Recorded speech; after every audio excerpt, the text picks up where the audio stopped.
সরস্বতী পুজো কিন্তু দুদিন পড়েছে, একটা রবিবার আর একটা সোমবার, কিন্তু আমাদের বাড়িতে কিন্তু রবিবার দিনই পুজোটা হবে। সেই কারণে আর কি সকালবেলা অনেক সকালে ঘুম থেকে উঠেছি। এবারে হচ্ছে পুজোর সমস্ত জোগাড়চাটি করব।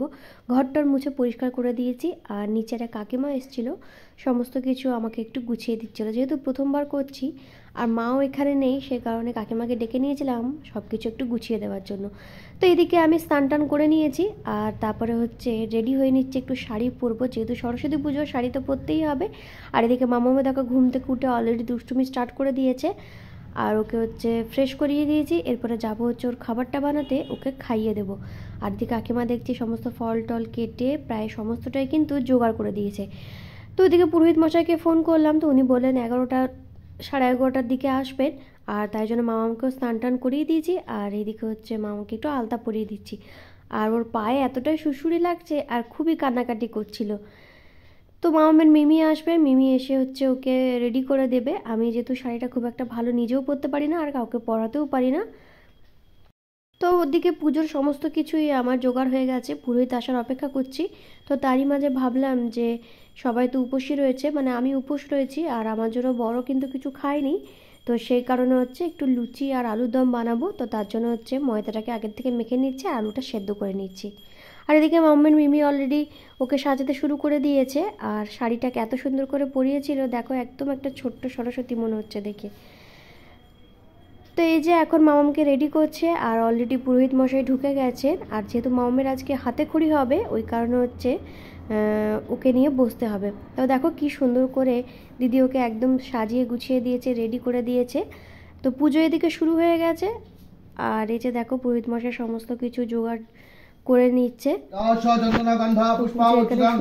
সবাই মিলে বসে পুজো সোপকর্ণ আমান্য নৈবিদ্যং হুম ছাওই নমঃ পানাট্য জলং ফল মিষ্টান্ন সহিতং হুম ছাওই নমঃ এতস্मै সচন্দন গন্ধ পুষ্প অর্চিতাং নমঃ ওং শ্রী শ্রী লেখনি মৎসাধা। আচ্ছা করুক না একবার, কি হবে।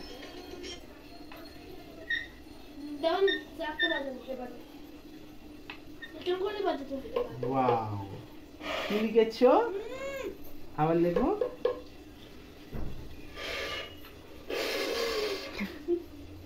এরকমই সুন্দর হাতে লেখা হতে হবে। হ্যাঁ আঙ্কেল লিখতে দেবেন? হ্যাঁ লিখবে লিখবে, বনু লিখে নে। আমি তো এবিসিডি লিখব। আচ্ছা ঠিক আছে, এই তো সেট করতে লিখে দেব। আচ্ছা তুই দুটো বই আনলি না কেন?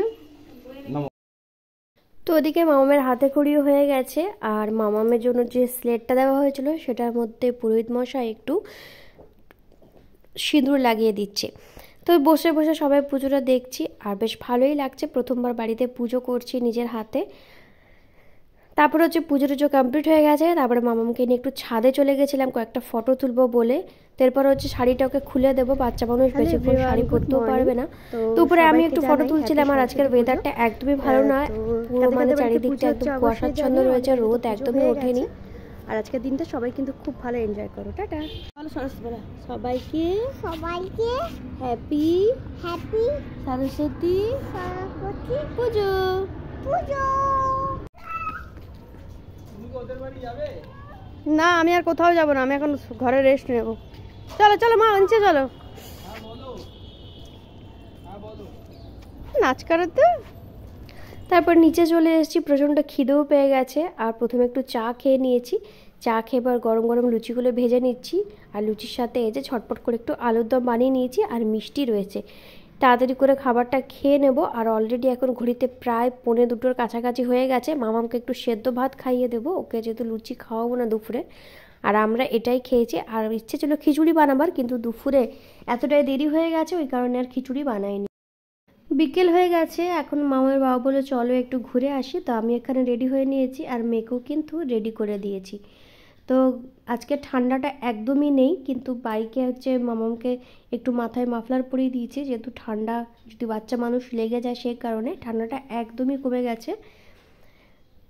তো আমরা কাছাকাছি একটু ঘুরছিলাম চারিদিকে, বেশ ভালোই ভিড় রয়েছে। সরস্বতী পুজোটা যেহেতু কাপলদের এত ভিড় থাকে রাস্তাতে, মানে প্রচুর পরিমাণে ভিড় ছিল। তো একটু খিদে পেয়ে গেছিলো, দুপুরে লুচির পর তো আর সেরকম কিছু খাওয়া হয়নি, ওই কারণে চলে এসেছি একটু রেস্টুরেন্টে, এখানে একটু ধোসা খাবো। আর এই আর কি, দিনটা ভালোই কাটলাম, পুজো করে বেশ ভালো লাগছে। তো এখানে আমরা ধোসা অর্ডার দিয়েছি। আর মামাম দেখো, কোথাও গেলে তো একটা জায়গাতে একদমই বসে থাকে না। তো ফাইনালি আমাদের ধোসা এখানে চলে এসছে। আর আজকের ব্লগটাও এ পর্যন্ত রাখছি। সরস্বতী পুজোর ব্লগটা তোমাদের কেমন লাগলো অবশ্যই জানিও। আর তোমরা কে কেমন সরস্বতী পুজো কাটালে সেটাও কিন্তু কমেন্টে আমাকে জানাতে ভুলো না। দেখা হচ্ছে কালকে নতুন কোনো ভিডিওতে। সবাই ভালো থেকো, সুস্থ থেকো, টাটা।